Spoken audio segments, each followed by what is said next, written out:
हरिः ॐ ॐ गणानां त्वा गणपतिगुं हवामहे कविं कवीनामुपमश्रवस्तमं ज्येष्ठराजं ब्रह्मणां ब्रह्मणस्पत आनशृण्वन्नोतिभिः सीदसादनम् ॐ श्रीमहागणाधिपतये नमः। प्रणो देवी सरस्वती वाजेभिर्वाजिनीवती धीनामवित्र्यवतु वाग्देव्यै नमः। ॐ मातृदेवो भव पितृदेवो भव आचार्यदेवो भव अतिथिदेवो भव सत्यं वद धर्मं चर। हरिः ॐ ॐ नमो श्री शंकर भगवत्पाद जगद्गुरुवे नमः। ॐ नमो भगवते रामानुजायै नमः। अभ्रमं भङ्गरहितम् अजडं विमलं सदानन्दतीर्थम् अतुलं भजे तापत्रयापहं वादिराजगुरून् वन्दे हयग्रीवपदाश्रयान्। वादिराजकेसरिणे नमः। पूज्याय राघवेन्द्राय सत्यधर्मरताय च भजतां कल्पवृक्षाय नमतां कामधेनुवे। ॐ व्यासाय विष्णुरूपाय व्यासरूपाय विष्णवे ॐ नमो श्रीवेदव्यासभगवाने नमः। हरिः ॐ। फ्रेंड्स,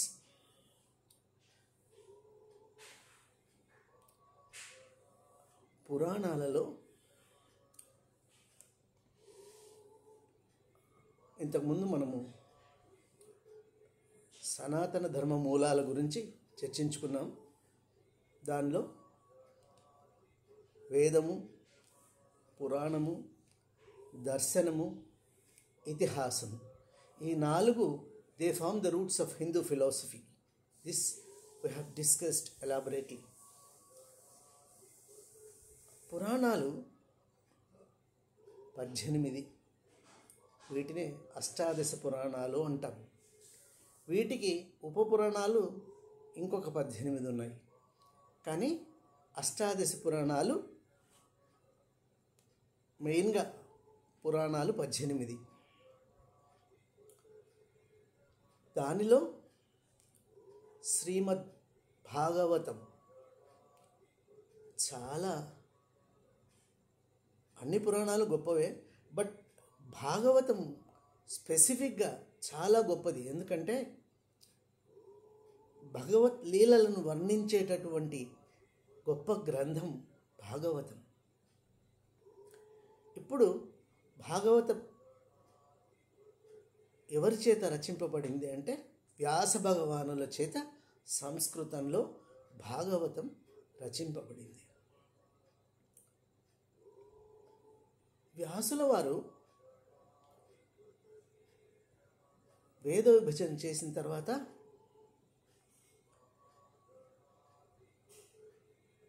వేదానికి అంతం అంటే వేదాంతము ఉపనిషత్తు అయితే, ఉపనిషత్తు సారము బ్రహ్మసూత్రం. వ్యాసుల వారు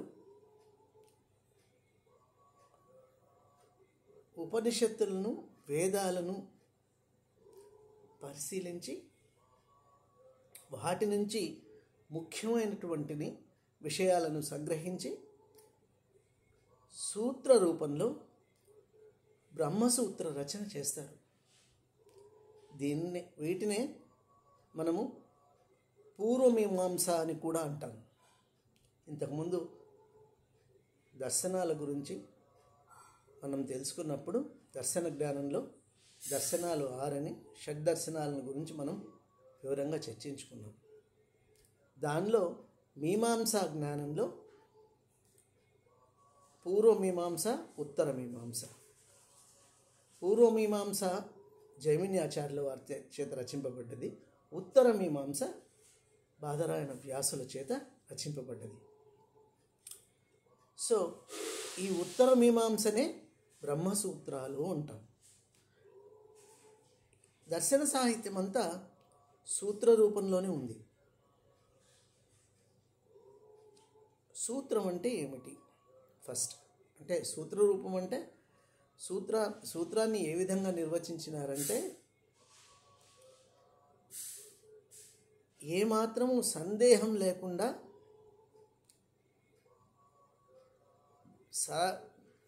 మంత్ర సారస్వతాన్నంతా అర్థమయ్యేటటువంటిగా సూక్ష్మ రూపంలో వివరించేది సూత్రం.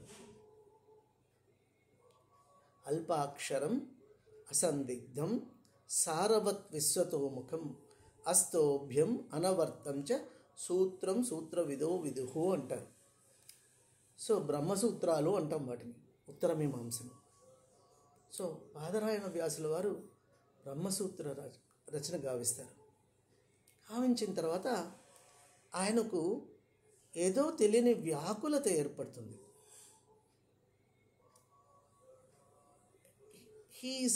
He gets disturbed. ఏదో ఒక రకమైన అసంతృప్తి. దానికి లోనై ఆయన ఒకసారి నారదుల వారిని అడుగుతాడు, స్వామి, నేను వేదోవిభజన గావించినాను, బ్రహ్మసూత్ర రచన చేసినాను, నాకెందుకో ఒక రకమైన వ్యాకులత, తెలియని అసంతృప్తి, దీనికి కారణమేమి అని అంటే, అప్పుడు నారదుల వారు చిరునవ్వు నవ్వి చెప్తారు, అంతా బాగానే ఉంది, వేదోవిభజన గావించినావు, ఇప్పుడు వేదాల నుంచి ఉపనిషత్తులు, ఉపనిషత్తుల నుంచి బ్రహ్మసూత్రాలు, బ్రహ్మసూత్ర రచన చేసినావు, కానీ వీటిలో ఎక్కడ హరిలీలను గురించి తెలపలేదు నువ్వు. హరి లేని కావ్యము హరి మెచ్చుతాడా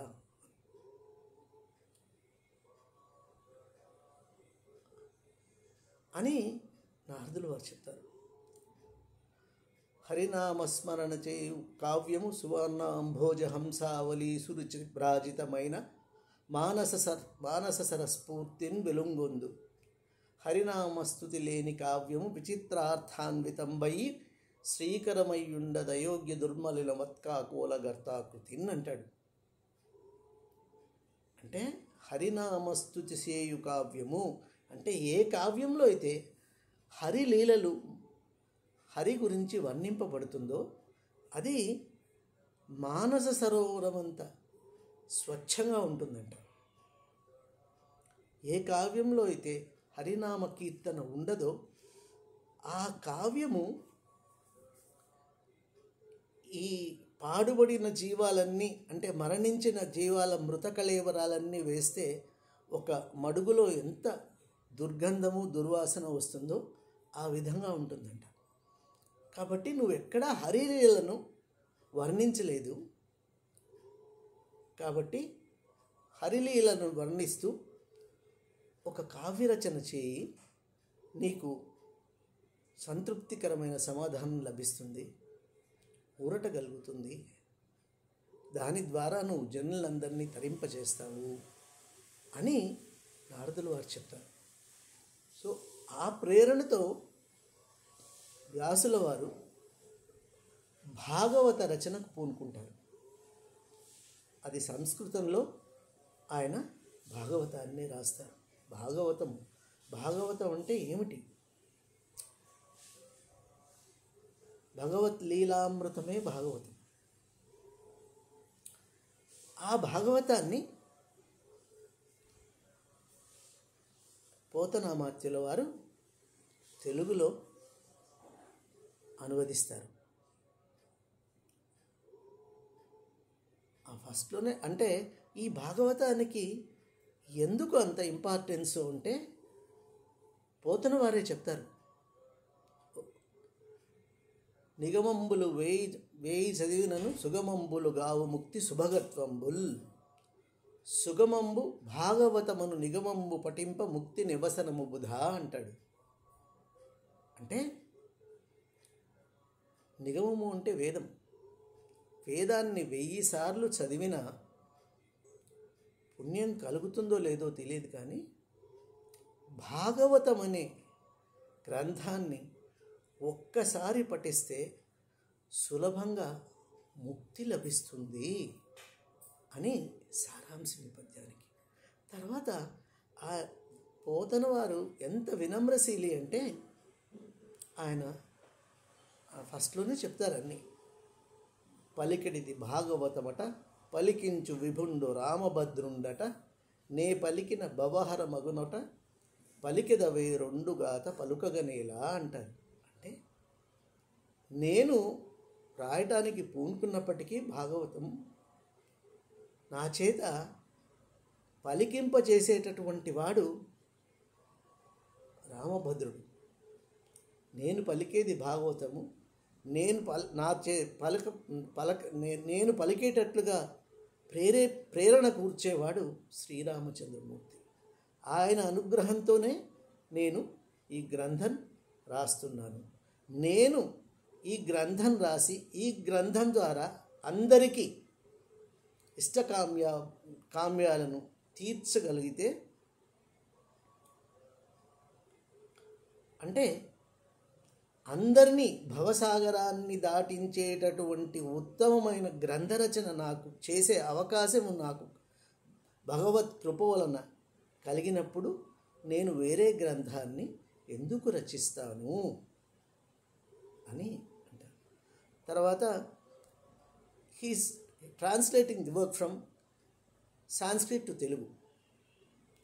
అది కూడా చెప్తారు ఆయన. ఎంత చక్కగా చెప్తారంటే, కొందరికి తెనుంగు గుణంబగు, కొందరికి సంస్కృతంబు గుణంబగు, కొందరికి రెండున్ గుణములకు నేనందరి మెప్పింతు కృతులను అయ్యేయడలన్. అంటే సాంస్క్రిట్లో ఉన్నదాన్ని తెలుగులో ఆంధ్రీకరిస్తున్నాను నేను. అది ఆంధ్రీకరించినప్పుడు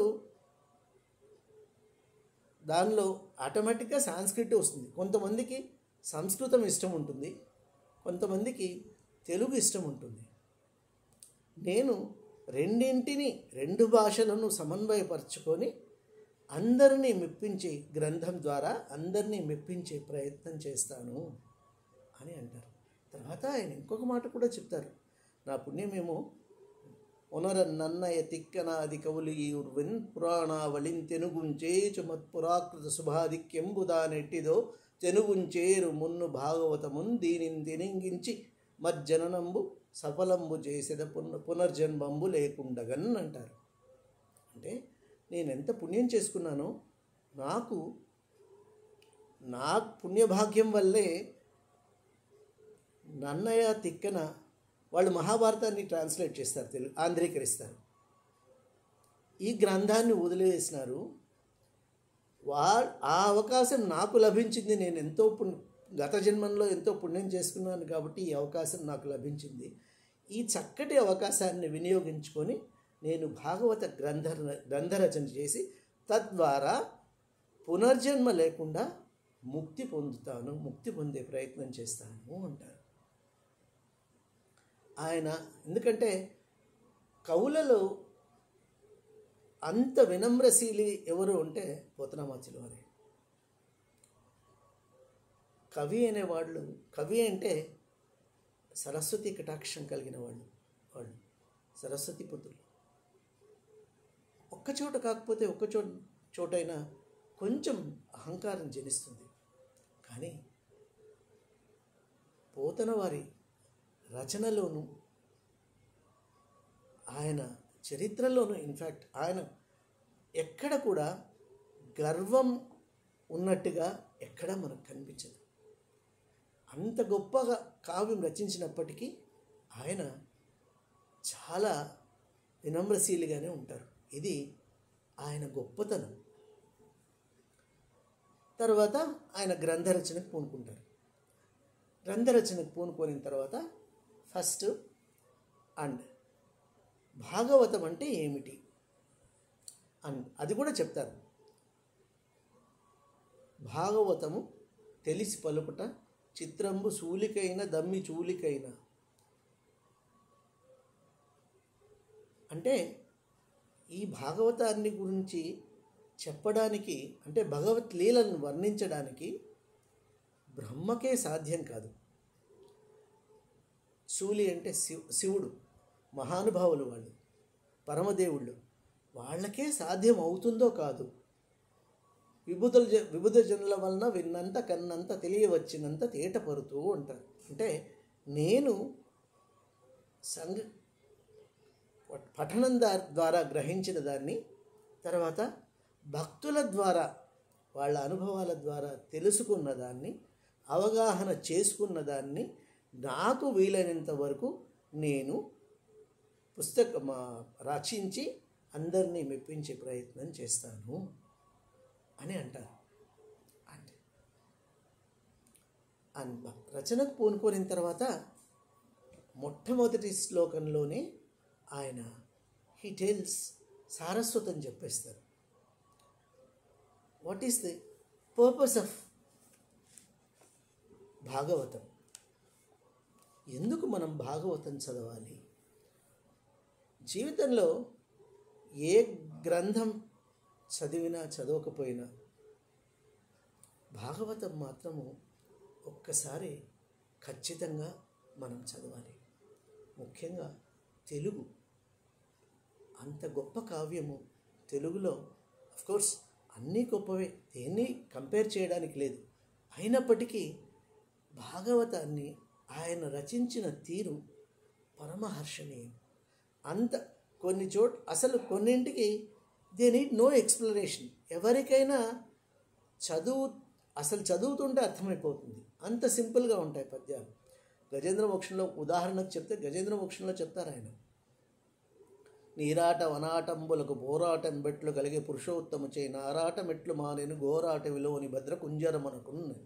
ఈ పద్యం ఏ కథల ఎందు హరి చెప్పబడిన సూర్య జన్మచే ఆ కథలు పుణ్యకథలు అని ఆకర్ణింపుదురు పెద్దల అతిహర్షమునంటే, ఏ కథలైతే హరి గురించి చెప్తారో ఆ కథలను పుణ్యకథలు అని చాలా శ్రద్ధగా పెద్దలందరూ ఆలకిస్తారంట. అదేవిధంగా నీరాట వనాటములకు, అంటే నీరాటం అంటే నీళ్లల్లో ఉండే ప్రాణి మొసలి, వనాటం అంటే ఏనుగు.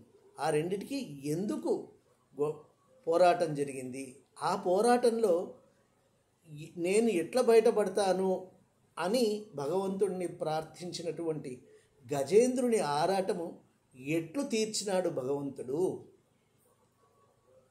అనేది దీని గురించి నేను తెలుసుకోవాలా అనుకొని ఆయన అడుగుతాడు, ఆయనకు ఎక్స్ప్లెయిన్ చేస్తాడు సుఖ మహర్షి. ఓకే, అంటే ఇంత సింపుల్గా ఉంటాయి. ఇంకొక మాట చెప్పాలనుకుంటే,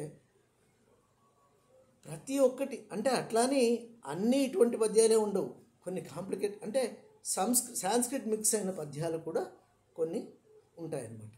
సో ఆయన ఇట్స్ ఎ డిస్టింక్ట్ స్టైల్, అది ఆయన గొప్పతనం. అండ్ మొట్టమొదటి పద్యమే భాగవత రచనలో చాలా గొప్పగా ఉంటుంది.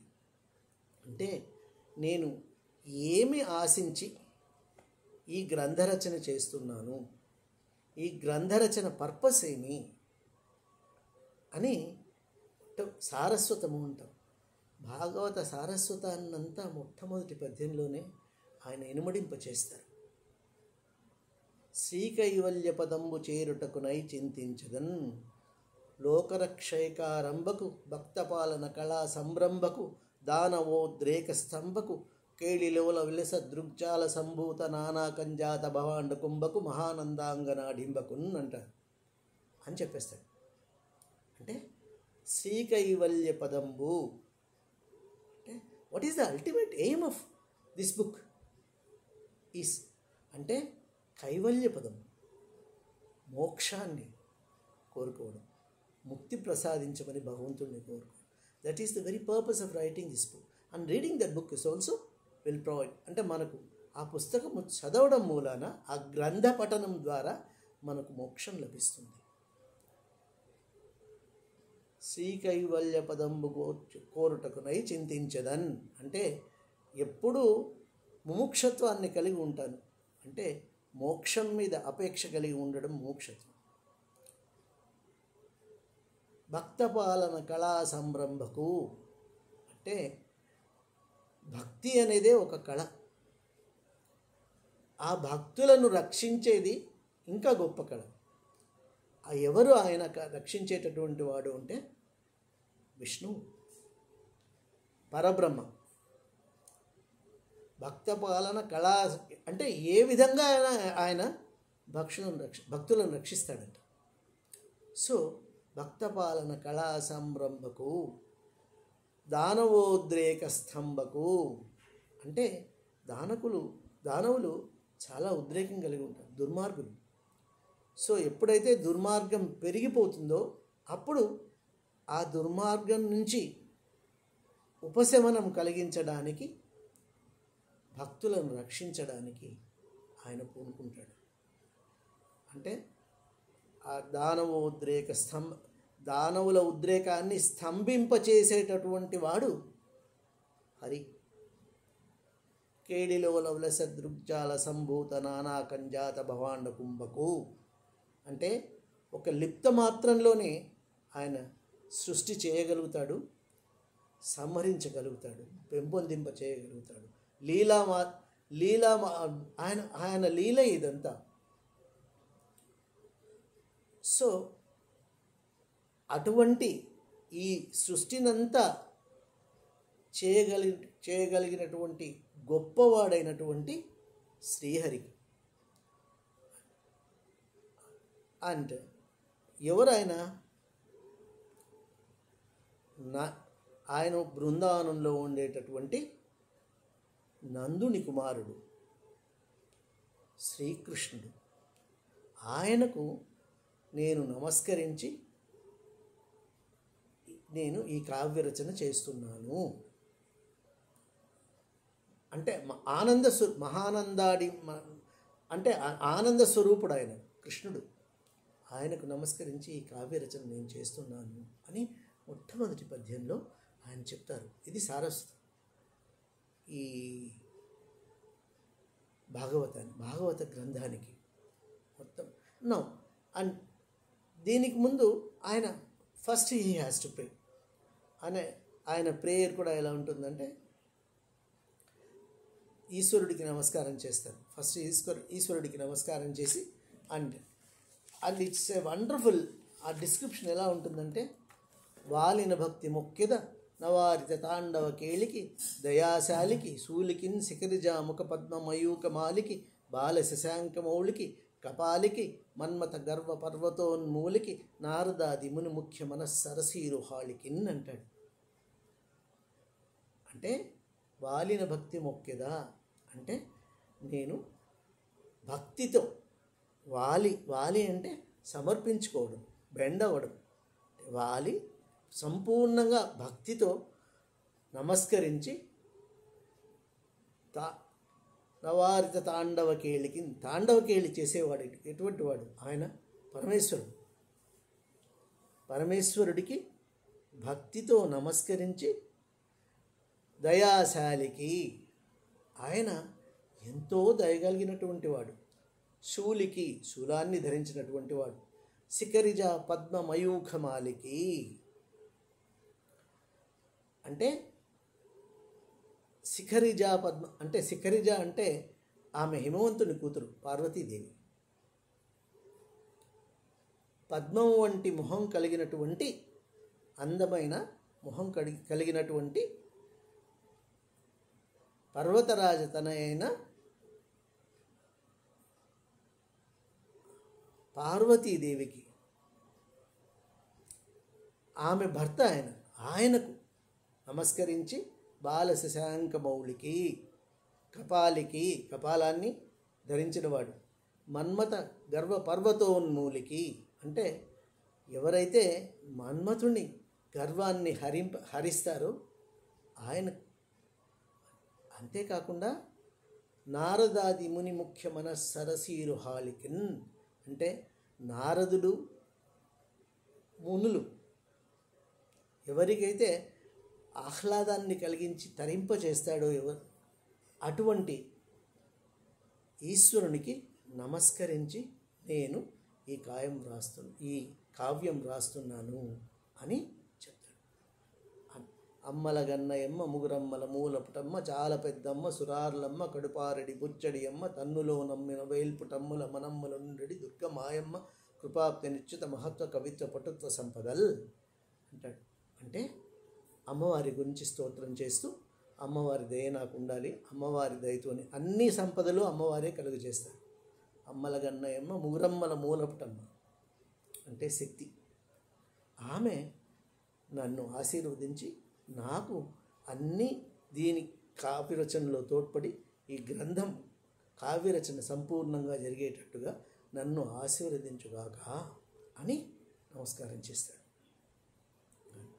దండము సార్గ్యకో దండో గ్రకాండ ప్రకాండ ఖండిత దైత్యకాండ నీకు జోహారు మదగ చిగ్రాహో గ్రహోహాగ్రగ్రాహచ్చి దాహవోత్సాహ నీకు వందనం వరవింద మందిర మన్హృత్సుందరోర స్థళాలింద నీకు జయ జయ హరాజాది రాజీవో పూజస మాజోచితాంగ్రి బంకేజ నీకు బహు నమస్కారములు చక్రపాణి నీకు ప్రణుత్సితములు సురసారోభ నీకు. సో ఇటువంటి పద్యాలు it's a combination of Telugu as well as Sanskrit. అంటే ఈ విధంగా అంటే భక్తుడికి భక్తుడిగా పరమభక్తుడిగా భగవంతుడికి నమస్కరించి ఆయన కావ్యరచనకు పూనుకుంటాడు. తర్వాత కావ్యరచనకు పూనుకున్న తర్వాత and what are the contents, తాను ఏమి రాయపోతున్నాను అనేది కూడా కావ్యంలో చక్కగా చెప్తారు. లలిత స్కందం కృష్ణమూలము సుఖాలాపాభిరామంబు మంజులతా శోభితమున్ సువర్ణ సుమనోజ్వల వృత్తంబు మహాఫలంబు విమల వ్యాసాల వాలంబునైవలయున్ భాగవతాఖ్య కల్పతరువిన్ సద్విజశ్రేయమై. Beautiful it is. లలిత స్కందము అంటే అందరికీ అర్థమయ్యేటటువంటి విధంగా ఉండేటటువంటి గ్రంథము. కృష్ణమూలము అంటే ఇది కృష్ణునికి సంబంధించిన కథ. అది కృష్ణ సుఖాలాపాభిరామంబు అంటే సుఖమహర్షి చేత చెప్పబడింది. సుఖాలాపాభిరామంబు మంజులతా శోభితమున్ అని చాలా చక్కగా వర్ణింపబడినటువంటిది.